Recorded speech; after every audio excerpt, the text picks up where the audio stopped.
بسم الله الرحمن الرحیم. الحمد لله والصلاة والسلام علی رسول الله و علی آله و اصحابه و من والاه. السلام علیکم برادران و خواهران اهل اسلام.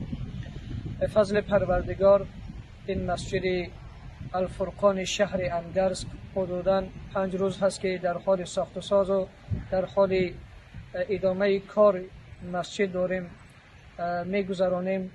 به فضل پروردگار این مسجد هم تا 2 متر و 80 سانتی متر الحمدلله در مدت 5 روز دیوار مسجد خیست و با کمک های همه دوستان، اونهایی که در این کارته که ما اینجا زیر ویدیو گذاشته ایم و نامر هست و نمر کارته هست و بالای اون هم واتساپ هست که دوستان تا این لحظه 170,000 ما گذراندن و به این مسجد آمد. خداوند خیر همه را قبول فرماید.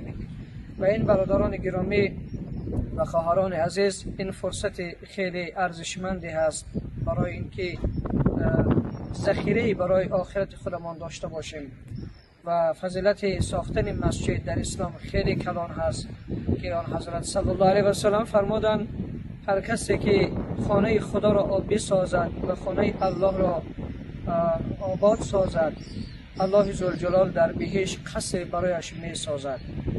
و این مسجد، ساختن مسجد صدقه جاریه هست. برای خودمان مساجد بسازیم، برای گذشتگان خودمان در این مساجد سهمی بگذاریم و امیدواریم از همه برادران و خواهران عزیز مسلمان هم که این مسجد شهر اندرز را با کمک های خود یاری رسانند و با هم اینجا را آباد سازیم و عبادتگاه برای برادران مسلمان اینجا باشد.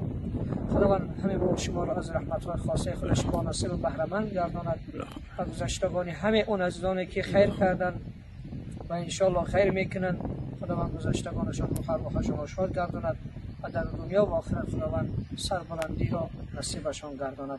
السلام علیکم و رحمت